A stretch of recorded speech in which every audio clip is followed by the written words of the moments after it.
Berbagai upaya terus dilakukan Pemkot Palembang untuk menjadikan Palembang kota terdepan.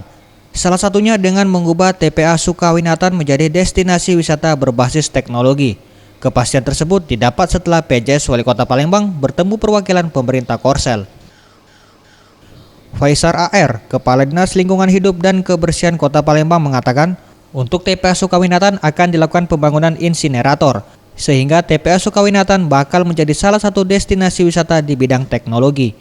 Hal ini dilakukan karena sudah terlalu banyaknya limbah sampah yang dibuang ke TPA Sukawinatan, sehingga diperlukan pengelolaan jangka panjang agar sampah tersebut dapat dimanfaatkan.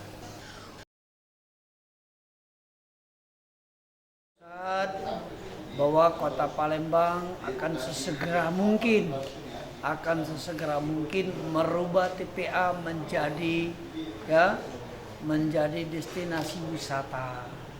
TPA yang lama, TPA Sukawinatan khususnya akan dirubah menjadi destinasi wisata.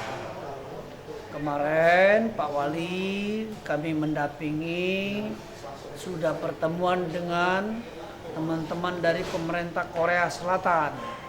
Dari pemerintah Korea Selatan akan membantu Kota Palembang untuk pertama membuat FS, visibilitas tadinya. LTSA Untuk sampah yang berada di TPA Sukawinatan secepatnya akan didistribusikan ke TPS Karya Jaya guna mengurangi volume sampah. Izin operasional dari PLN. Tim Liputan Sriwijaya TV.